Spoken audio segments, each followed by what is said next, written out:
Welcome to the Home Business Podcast with Richard Captain Henderson, publisher of Home Business Magazine, and Sherilyn Colleen, managing editor. This how-to show helps you successfully operate your home-based business. Greetings and welcome to the Home Business Podcast. I'm Richard Captain Henderson, your skipper at Home Business TV. And I'm Lynn, your co-host. Let's gear for seeing, get underway. Money is a funny thing. We all think it'll make us happy or happier at least. But so many of us simultaneously see money as the enemy. How many times do we hear people refer to money as the root of all evil? Strong societal taboos around money can even hurt a home-based business owner. Today's podcast guest believes that changing your attitude about wealth can improve an entrepreneur's chances of gaining wealth. A better financial attitude, key to generating more profits, can strengthen your financial resilience. Rebecca Holst is a Wealth Creators Anonymous facilitator who travels the world helping others realize their financial dreams. So, greetings, Rebecca Holst. Welcome to the Home Business Podcast. Say hello to our listeners.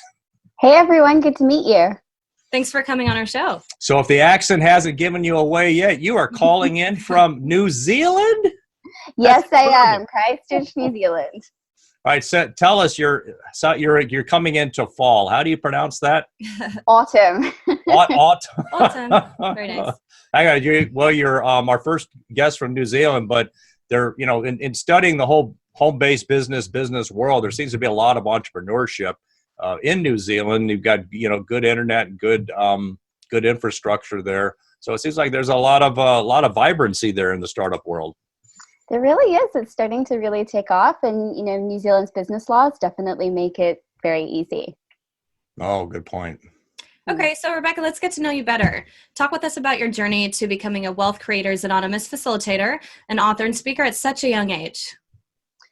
Well, what I was looking at was I've always been one that has a target. I've always wanted to go after something, reach for it, attain it, and then look for the next thing. And so I created like a bit of a bucket list for my life that I thought I could get done by age 30. And that was to create a job where I could dance professionally and earn money from it, travel the world, and create a business on the side and find the love of my life. And I was sitting on this cruise ship having a glass of wine. I had a show that night, and I was sitting next to my boyfriend going, oh my gosh, I've actually done all of this. And going, well, I'm 20, so not right now, I was then. And what am I going to do now? Like, what's Wait, next 20 years old? I mean, I was older than that, and I was stomping around in boot camp in the Navy, not knowing what the heck I was going to do. That's incredible.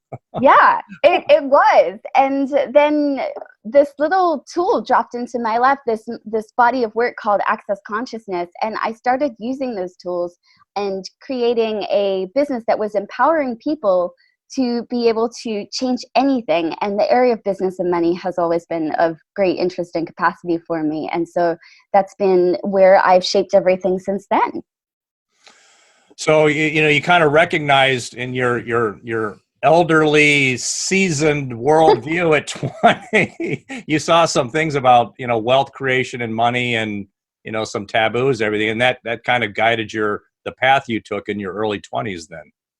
Exactly. I mean, technically I've been in business 10 years. My first business was at 8 years old, making all the neighbors pay me and my brother money to take the rubbish out for them. Like, I'd always created little businesses as a kid.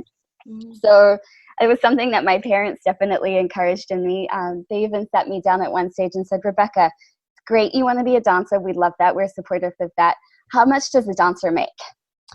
And I went, I know they don't really make a lot of money. I get it. I want to do it. And they're like, that's okay. But, if you want to live the way that you like to live, you're a bit of a princess.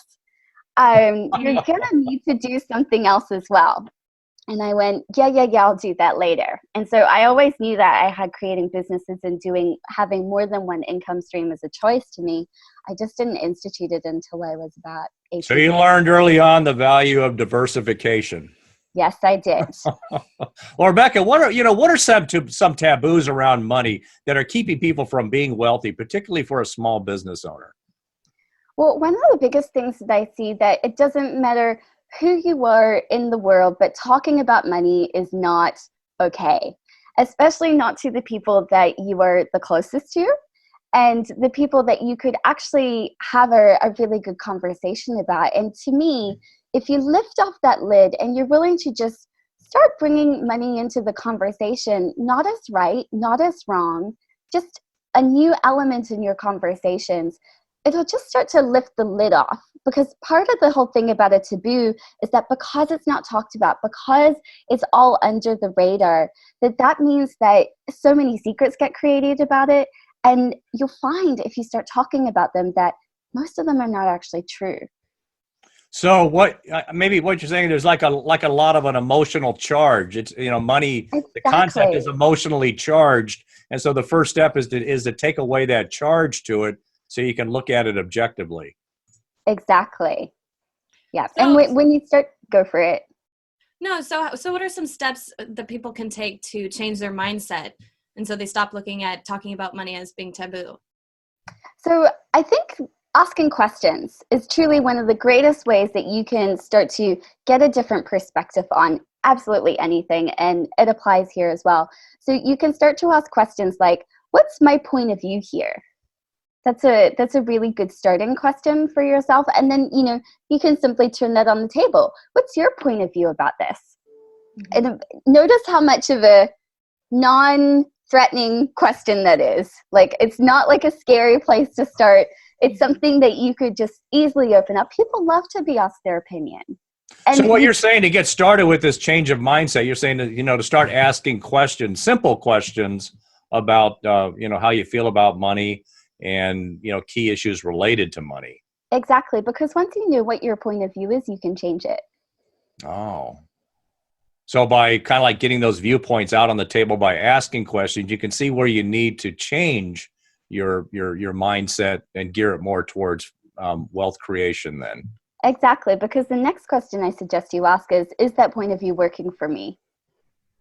Because we tend to take a lot of things, and we like to handicap ourselves a lot. We seem to be really good at that. And so by asking, okay, is this a point of view that's helping me or hindering me? Then you can start to go, all right, well, do I want to keep the things that are weighing down in my backpack? Like, that fourth pair of shoes that you didn't really need to take.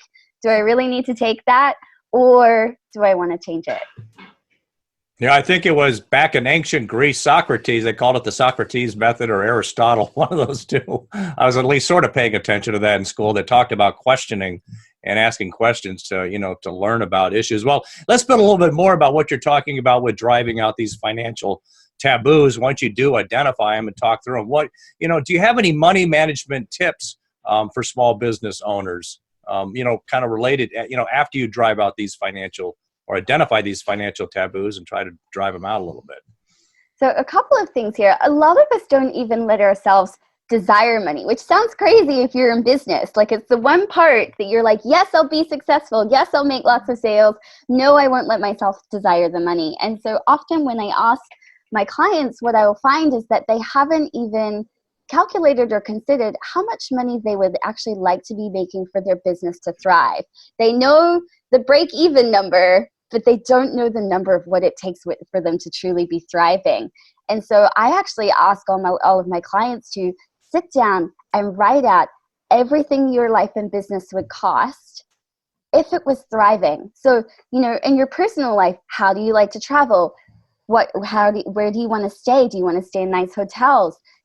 How much money do you want just for what you want to spend on groceries? And, do you want to go out to dinner? So that's for your personal life. And then for your business, what are those possibilities that you'd like to invest in? Would you like to take up, something like a PR agent, someone that you can delegate a lot of those tasks to that you don't necessarily want to do? So if you write everything out in full of exactly how much you would want your life and living and business to cost, and then add 10% for the honoring of you, and then add another 20% for everything else that happens that you're not quite sure is going to show up. And that's the number that you need to be asking for. So kind of where this is going is that you look at, the potential of different revenue streams that you have and what the revenue potential could be, what you want that to make, and then identify some of these barriers or ways that you can leverage to help achieve those revenue streams. Or like you mentioned, hire a PR agent, to help develop one of those streams. So is that kind of where you want to go with this as a business owner? A little owner? bit, yes. So, but it's a bit of a swap. You're not actually looking at what your revenue streams are at this point, because for most people, spending money is easier than having money. So we're using that point of view to their advantage and looking at where they would like to spend their money. And then that's why you add the 10% extra and the 20% extra for helping with the having of money. And then the next step is to look at what possibility streams do I have available and how can I exponentialize everything that I have as a way to make money. Well, it's a good responsible way of looking at it. You identify the cost and then what revenues you have to have and be realistic about it. And then I like that where you're getting into the mindset, which, early on in what you were talking about, it really is a key barrier that people always focus on. How do I break even? And it's all about how do I just survive, get to the 6 month in cash flow, where you got to expand past that and look at what's the true revenue potential of where your business can go. Exactly, because if you're just focusing, like whatever you focus on is what you actually get. So if you're just focusing on that break even and you're wondering why you can't get past that point, it's because you need to be asking for bigger. Most people are inspired to take greater action when they ask for bigger things. Yeah, in the military, we call that you get what you inspect. So once they're in that mindset of, hey, I want to start making money, do you have any insight into specific sorts of income streams that they could take on and focus on? Yeah, so one of my best income streams is joy. It sounds weird. It sounds esoteric. It sounds like you should turn off this podcast right now, but money follows joy. All right, you're saying joy. Okay. Did I hear you right? Joy. All right. Joy. Because money actually follows joy, and joy doesn't follow money. Like, we all think that, money can at least help with happiness, but truly you have to be willing to make a choice to create that yourself. And then truly money does then follow. It's like if you're having a party. It's like if I said, hey guys, I'm having a party. There's going to be no food. There's going to be music. I'm going to bitch about you when you arrive and why you were so late in coming. And then when you leave early, and then I'm going to say, why did you even come in the first place? All you do is go, go, go. And like, who wants to come to my party? Like, money is a bit like that. But then I said, hey guys, I'm having this party. I'm not sure if you can make it, but I would love it if you'll come. There'll be food. We'll be having a great time. I'll be grateful for you no matter how long you stay. Then you immediately that's the party you want to go to, right? Definitely. So what you're saying is kind of like maybe your attitude on this, which is permeating you in your business. It reflects in your clients and how your clients will end up perceiving you. Exactly. So we've all been sold to by the person that needs money. And, how did you feel? Mm-hmm. It wasn't your best experience as a customer, was it? But if you're having this more sense of gratitude for everyone that shows up in your life, whether it's just for a free consultation or whether they book your highest service package, like whatever that is, if you're willing to have gratitude and enjoy every single person that's coming to your business, no matter what they're choosing, you become the greater invitation, and people will remember that. Yeah, I like the way you put that, because it puts some rubber into the road of what they, to always be saying, hey, I appreciate your business. But that can just be a bumper sticker unless you're truly communicating that with people. And through that, through that joy mindset, that joy coming from the business that they're generating, that can bleed over and influence the way they perceive you. Exactly. Well, wealth creation requires, thinking outside of the box like this. Rebecca, what are some other, unconventional financial advice that you can share with our listeners? Well, one of the things that I would always look at is, do you actually have all the key players in your team? For so many entrepreneurs, you're a one-stop shop. And is that what is going to take you to being a thriving business? So to me, the whole concept of the self-employed is, even though that may be what you legally need to call yourself, if that's what you're calling yourself in your head, it's not necessarily what is going to get you further, because then you're limiting your business to just what you can do yourself. So when you're one person shop, what you need to do is start to look at, do I have the key players that can actually contribute to me here? And it's not about hiring staff full time. It's not about spending any money that you don't have, but it's like, is there someone that you can go to and ask questions as more of a business mentor when you need to get a different perspective? Do you have a fantastic accountant that has your back and is willing to look at the creative needs that an entrepreneur has? That one's really important, actually. And, please, in saying this, you can have consultations with as many accountants as you need to get the right fit. You do not have to go with the first person or the person that you've always been with. No accountant should ever have any ties to you, but you should find the person that is willing to work with you. That one's really important. But truly, building your team that can have your support, it can be as simple as having someone, help open your mail and do a couple of admin tasks for you. But when you start to build something beyond yourself, it can be a greater contribution in the world and your business starts to snowball. Yeah, a lot of, smaller home-based businesses, they're growing virtually, creating virtual corporations and companies. I mean, look at us, we're having a discussion like it's real time and you're halfway around the world. And, you can't limit yourself, that the people you can partner with and gain leverage to grow your business and entity, they can be pretty much anywhere in the world now. It's just, breaking out of your comfort zone and working with people virtually. Exactly. It's so easy, truly. Rebecca Holst, this has been a great discussion on breaking financial taboos and gaining financial independence and wealth. Do you have any final points you would like to share?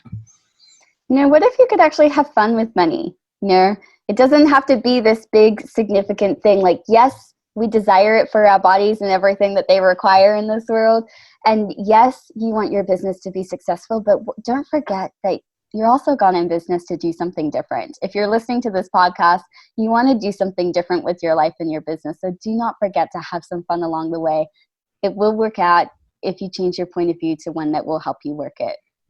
Shift to looking at money with a little bit of joy. Well, Rebecca Holst, thanks for being such a great guest on the Home Business Podcast.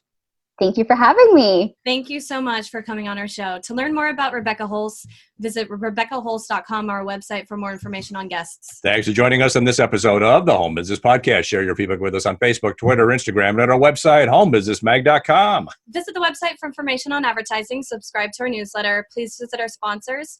For more info, visit homebusinessmag.com or our expo at homebusinessexpo.com. I'm Richard Captain Henderson saying, anchors away. We'll talk with you soon. Until then, make it a great home-based biz day.